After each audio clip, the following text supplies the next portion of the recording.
নির্বাচন কমিশনের ভূমিকার প্রতিবাদে কংগ্রেস। ভোটার লিস্টে কারচুপি, ভুতুড়ে ভোটার, বাংলার ভোটার লিস্টে নথিভুক্ত হওয়ার ঘটনা ভুরি ভুরি অভিযোগ সামনে আসছে। লোকসভার বিরোধী দলনেতা রাহুল গান্ধী বেশ কিছুদিন আগেই ভোটার লিস্টে কারচুপির কথা তুলে ধরেন। মহারাষ্ট্র, হরিয়ানা বিধানসভা নির্বাচনে অতিরিক্ত ভোটার বাড়িয়ে ভোটার লিস্টে কারচুপি করে জিতেছে বিজেপি, এমনটা অভিযোগ ছিল। এবার তেমনই ভোটার লিস্টে কারচুপি ধরতে বাংলার পথে কংগ্রেস। বিরোধীদের কারচুপি ধরতেই পথে নামল কংগ্রেস। ইসিআই জবাব দাও স্লোগানে বৃহস্পতিবার গোপালনগর মোড়ে সার্ভে বিল্ডিং ডিস্ট্রিক্ট নির্বাচন দপ্তরে দক্ষিণ কলকাতা জেলা কংগ্রেসের পক্ষ থেকে প্রতিবাদ বিক্ষোভ সংগঠিত করা হয়।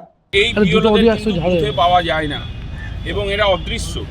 কেন অদৃশ্য? তার কারণ এরা অধিকাংশ তৃণমূলের পার্টি অফিসে বসে নির্বাচনে কিভাবে কার নাম বাদ দেওয়া, কি করা, সমস্ত কারচুপিগুলো করছে এবং তাতে দেখা যাচ্ছে মৃত ভোটারের সংখ্যা বেড়ে চলেছে। ইলেকশন যে ভোটার রোল, সেখানে সেই ভোটার রোলটা ফ্রি অ্যান্ড ফেয়ার করার জন্য আমাদের দাবি আজকে, এবং তৎসহ মদত করছে এই পুরো অপারেশনটায় ভারতীয় জনতা পার্টি দিল্লিতে বসে মোদী সরকার।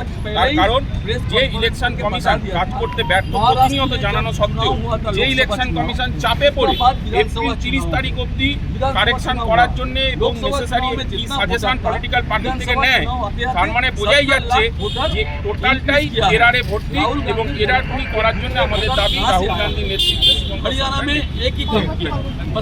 ঘেরাও চলবে। এখন না নিলে আবার ঘেরাও চলবে।